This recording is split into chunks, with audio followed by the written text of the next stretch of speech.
everybody really wants to know what Guerrilla Games are going to be doing with PlayStation 5 Pro. And obviously, right from the reveal, we saw Horizon Forbidden West. And this one was curious because when we looked at the clips, we couldn't actually hammer down exactly what it is they were doing. So I'm wondering if we've got, dare I say it, clarity there. We do have some clarity. They have a new anti-aliasing and reconstruction method that isn't PSSR and isn't checkerboarding either. And it looks very, very impressive in my view. We had the old PS5 code and the PS5 Pro code running side by side. And, you know, they were able to point out a lot of areas where the old 1800p checkerboard was like breaking apart, especially on elements like foliage and little grass bits and blades. And it just kind of was a little bit messy there with the checkerboarding. Or certain like fine details in the image, like he showed me a wall of computer screens that was like super artifacty and ugly on the base PS5, and that was resolved perfectly in the PS5 Pro. With the new method, they were able to get everything looking very nice, full resolution, very, very smooth, very, very detailed. I actually have some matched footage here with the old performance mode and the old fidelity mode, and the new PS5 performance mode is just so stable, relatively speaking. It's really impressive. Looks very natural, I would say, a little bit on the softer side. There is a slight tendency to blur some foliage elements together, but it's very free of aliasing. I would say it's probably the best image quality in show, to be honest, what I saw. Like, it holds up really nicely on a close range there. They mentioned that the upsampling solution they have here is being developed for future titles, but they were able to backport it back to Forbidden West, so that could indicate what they might be planning to do in the future.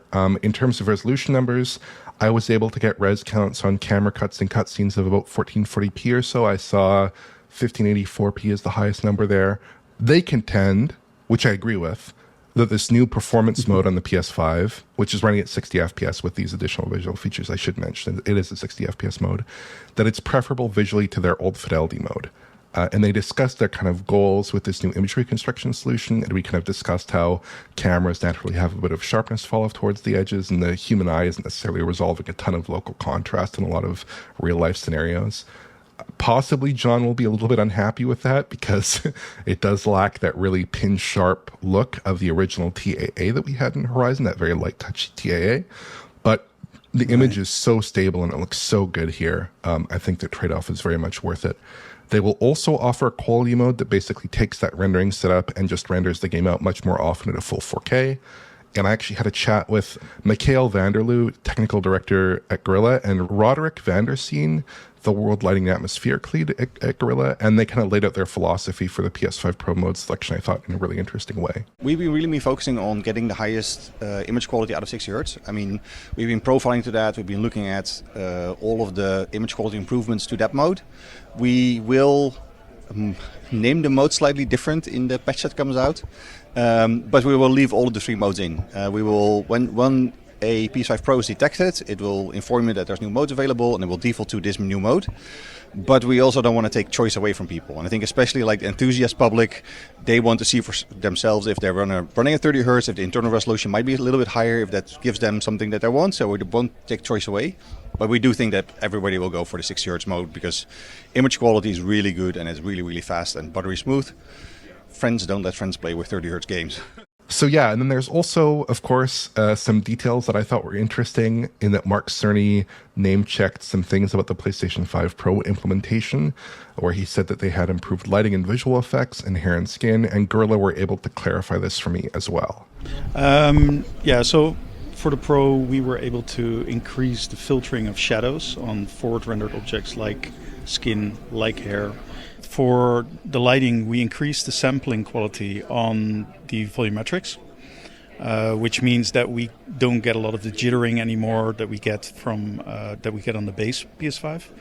The solution that we have, of course, is that we render volumetrics up to 2 kilometers, and there's compromises that you need to make. For Pro, we could just increase the quality of the sampling. Another thing that we were able to improve in the performance mode is to use full res forward rendering, as opposed to with the checkerboard 60 solution on base, where we had to use half res. So these are things that you will see as very clear improvements. And one last thing here is they did emphasize to me that the PlayStation 5 Pro has arrived at some point in the PS5 lifecycle here. and that if it had possibly arrived a little bit closer to the launch of Forbidden West, they would have done something a little bit more ambitious, a little bit more interesting. I think what they've done here is very compelling, but certainly when they talked about possibly that additional GPU power being leveraged for other purposes, possibly the additional ray tracing on hand, that power being leveraged for other purposes in other titles. But for now, like, that image quality improvement is just massive here. It's really, really compelling, looks really, really good. And I was very satisfied to see that improvement in person, because I think in the footage that we had earlier, it was more like, well, maybe this is a 4K checkerboard. They kind of give me half marks for at least guessing it wasn't PSSR there.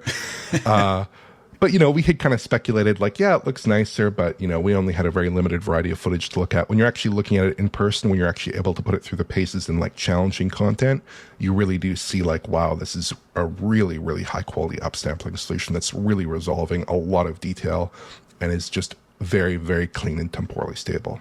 Mm-hmm. Wow. I'm really looking forward to see this one. I mean, I just love Guerrilla Games. I think it's a bit of a bizarre thing to say, but whenever I visit Guerrilla Games, everybody is so cool there. You just feel incredibly uncool.